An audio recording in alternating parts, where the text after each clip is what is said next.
Hey Alex, how are you? Good. Hey, Justin, I love the name of your outlet. Oh, thanks, man. I really appreciate that. I'm so glad to have you on the Geekcentric podcast. I'm excited to chat with you about this film. It was such a whimsically heartfelt film that was just a fun ride. So congratulations on Thank on you. getting it out now.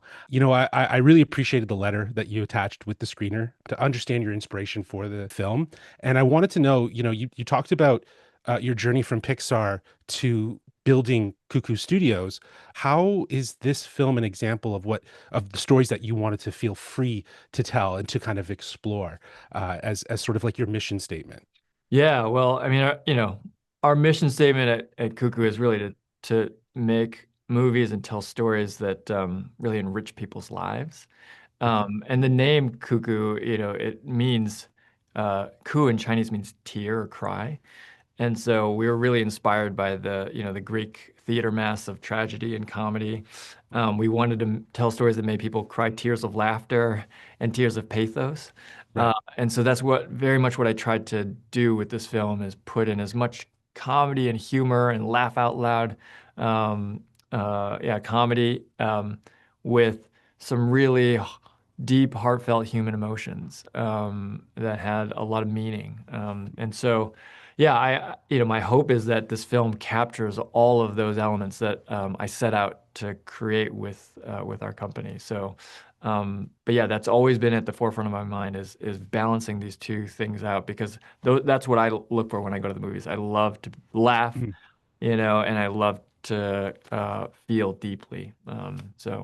For sure. Yeah, no, I definitely think that this is an excellent example of what you just described. Oh, thanks. Um, from a style standpoint, the animation, different studios can kind of fall into like a familiar sort of the Pixar or the Yeah, Disney or the Illumination, yeah. so it's really about at this point in time, it's really about how you're going to set the style and the tone a bit differently.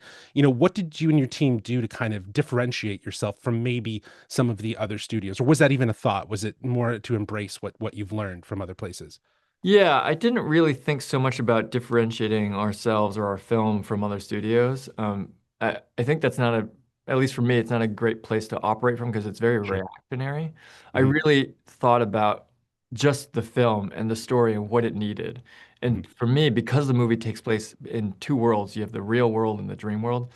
I knew that we had to ground the aesthetic so that when we got into the dream world, there was somewhere to go aesthetically. Correct. Because if you Right. started off, really stylized with the real world, you wouldn't get that contrast and you wouldn't have anywhere to go with the dream world. So Hmm. that's why in the real world, the film is kind of this sort of grounded real world aesthetic. It's not realistic, it's not live action, Hmm. but it is not,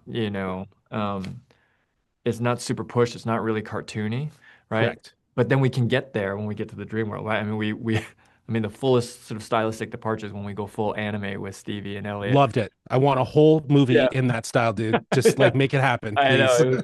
That was one of my favorite parts of the movie. I was like, oh my God, I get to like fully embrace my anime nerddom. It Uh, was awesome. It was awesome. but yeah, I mean, it really came from what does the story need? And I didn't, think about what are the other studios doing. Sure.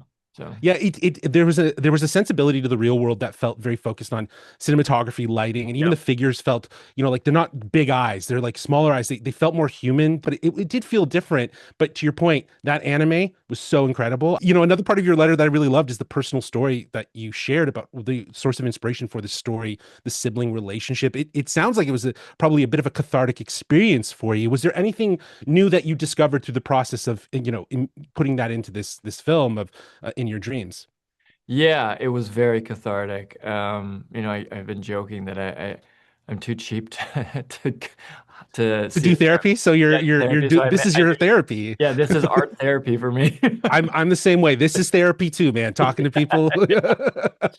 Um, yeah, I mean, I think what I learned, one of my friends who knows me very well saw the film when it was finished, and she said, this is just a really circuitous way for you to tell your brother that you love him. And I was, no, it's not.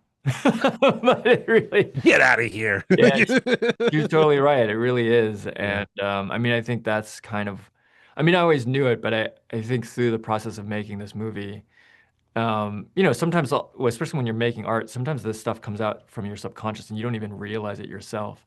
But yeah, I have such a deep love and appreciation for my brother, and I think, this movie helped me bring that subconscious love for him to the forefront, I think, of my mind.